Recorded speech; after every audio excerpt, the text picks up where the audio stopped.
आगामी निवडणुकीसाठी भाजपची रणनीती ठरली आहे। स्थानिक स्वराज्य संस्थांच्या निवडणुकीसाठी आता रणनीती पाहायला मिळते। महाविकास आघाडीच्या स्थानिक पातळीवर बड्या नेत्यांना दारं खुली करण्यात आलेली आहे। भाजपमध्ये येण्यास इच्छुक असेल त्यांना पक्षात घ्या, कार्यकर्त्यांवर अन्याय होणार नाही याचीही खबरदारी घ्या। यासोबतच कोकण आणि ठाणे विभागाच्या बैठकीत भाजपच्या वरिष्ठ नेत्यांचे हे आदेश पाहायला मिळतात। मिनी विधानसभेत यश मिळवण्यासाठी भाजपची रणनीती ठरली आहे। वसई, विरार, नवी मुंबई, ठाणे, सिंधुदुर्गमध्ये भाजपमध्ये जोरदार इन्कमिंगची शक्यता आहे।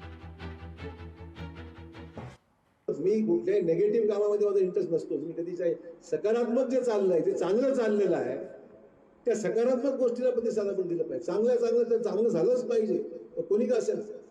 आमचं म्हणणं एवढंच आहे की माझा जिल्हा महाराष्ट्रातल्या टॉप 10 मध्ये माझा जिल्हा राहिला पाहिजे, ही माझी भावना आहे। एवढे धोडे काढण्यामध्ये तो तसा मी तसा हे काहीच उपयोग नाही। जग कुठे चाललं, आपण कुठे चाललो आहे।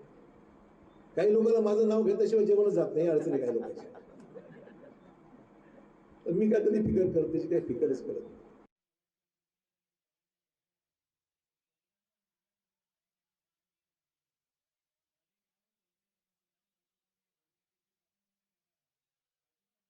नांदेडमधील महायुतीच्या नेत्यांवर अशोक चव्हाणांनी टीकास्त्र डागलेलं आहे। काहींना माझं नाव घेतल्याशिवाय जेवण जात नाही असं वक्तव्य यावेळी चव्हाणांनी केलेलं आहे।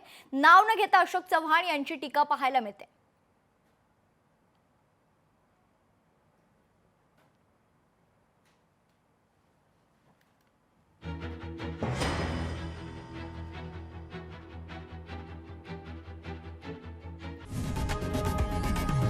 लोकशाही मराठी ऐका, पहा, जागरूक रहा।